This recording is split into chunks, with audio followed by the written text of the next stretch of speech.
ఇవాళ మనము ధర్మం గురించి కొట్లాడదామా అంటే మీరు అందరు చేతులు ఎత్తుతున్నారు.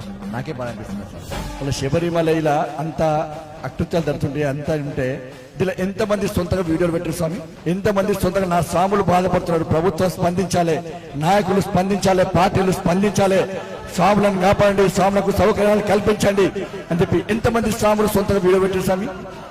భయపడతాం. మళ్ళా విశ్వ హిందూ పరిషత్ మాట్లాడాలి, ఆర్ఎస్ఎస్ మాట్లాడాలి, బజరంగ్ దళ్ మాట్లాడాలి, హిందూ వాహిని మాట్లాడాలి. మన కోసం వాళ్ళు ఉన్నారు కదా, మనకెందుకు సార్? ఇది కరెక్ట్ కాదు సార్. నేను ఇలా ఏదో కోపంతో చెప్తలేను, రెచ్చగొట్టడానికి చెప్తలేను, నేను ఆవేదనతో మాత్రమే చెప్తాను.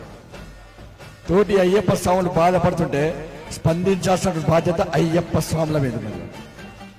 కాబట్టి ప్రభుత్వాలకు గుణపాఠం రావాలి స్వామి. రాజకీయ పాలకు ఒక వర్గానికి కొమ్ము కాసే వ్యక్తులు గుణపాఠం రావాలి. మీరు గిట్టే కూర్చుంటే, మేము గిట్టే కూర్చుంటే తిరుపతి పోతుంది, శబరిమల అవుతుంది.